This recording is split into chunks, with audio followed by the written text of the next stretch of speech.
ini radiusnya berapa yang sama? Kalau misalnya kita tidak menggunakan gap, ini kan sebenarnya alatnya dua ini bang. Pertama satu menggunakan mikro. Ini tahan, kalau di lapangan tahannya gimana cara biar tahan ya? Itu dikembangkan lagi bang, kita buat misalnya alat, misalnya kita menggunakan aplikasi misalnya itu menggunakan baterai yang lebih. Ini hanya sensor panas saja ya? Ya, bisa dikembangkan ya, kembang saja. Problemnya adalah ketika di Semenanjung Kapar. Ya. Parahnya kalau yang terbakar di sekitarnya iya, tapi kalau pas terbakar di sini kan misalnya alatnya terbakar di sini. Alat ini adalah alat pendeteksi kebakaran hutan yang biasanya digunakan orang untuk mendeteksi panas. Alat ini bertujuan digunakan manusia atau orang-orang dengan aplikasi bisa untuk mendeteksi jangkauan di mana keberadaan hutan.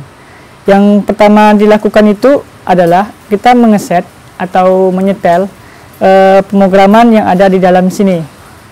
Itu di sini alat pemrograman yang ada di sini. Alat ini terdiri dari dua. Yang pertama itu alat pemancar dan alat penerima. Sistem kerjanya itu ketika datanya akan ditangkap oleh pemancar akan dikirimkan melalui penerima. Kemudian penerima akan mengirimkan melalui display. Yang perlu pertama kali dalam penggunaan ini itu adalah kita menyetel yang namanya penerima. Di mana penerima itu yang kita set dulu pertama itu sistem pemasangan buzzer yang berguna sebagai alarm. Kemudian yang kita gunakan itu adalah pemasangan baterai, apakah dia menyala apa tidak. Setelah itu ketika lampunya telah menyatakan aktif, baru kita menengokkannya ke display. Kemudian kita menyocokkan kon berapa atau port berapa yang kita gunakan setelah itu. Setelah kita gunakan akan mengetahui bahwa aktif atau tidak alat tersebut dapat dilihat dari display. Dalam keadaan normal, alat itu akan nanti berbentuk warna hijau atau disebut dengan nama no fire. Yang ini menandakan bahwa belum ada terjadi kebakaran atau menandakan juga bahwa alat penerima itu aktif. Ketika alat sudah kita nyatakan penerima aktif, baru kita menggunakan alat penerima pemancar. Alat pemancar itu terdiri dari pemancar, kemudian ada alat mikro, kemudian ada sensor. Sama halnya dengan alat penerima. Penerima juga ada namanya alat penerima dan juga ada namanya mikro. Kedua alat ini diset dengan menggunakan pemrograman tersendiri.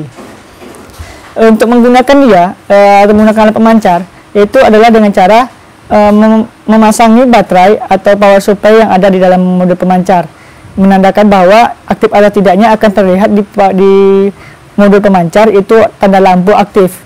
Ketika lampu sudah aktif, maka kita mulai untuk membakar atau memberi dia daya atau memberikan dia namanya data dengan cara gitu membakar sensor. Sensor di sini adalah menggunakan sensor yang tidak bisa disebutin. Tunjukkan aja kalau mau tunjukkan ke kamera. Yang ini sama sensornya, kemudian ini namanya mikro, yang ini namanya menggunakan LCD LN7815, kemudian ini nama pemancar. Disinilah induk semuanya dari semua sistem kerjanya. Setelah itu setelah kita mengetahui semuanya terpasang rapi, baru kita mengasih namanya power supply. Setelah nyala lampu tadi yang saya bilang hidup, lampu pemancar hidup, baru kita menggunakan namanya api atau daya.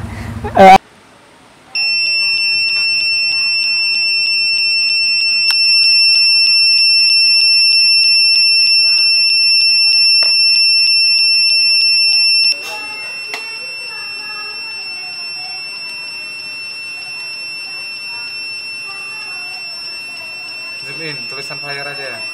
Sampai. Dan di sampingnya juga akan terdapat story time atau namanya database kapan terjadinya kebakaran, tanggal dan jam yang telah di-set melalui komputer.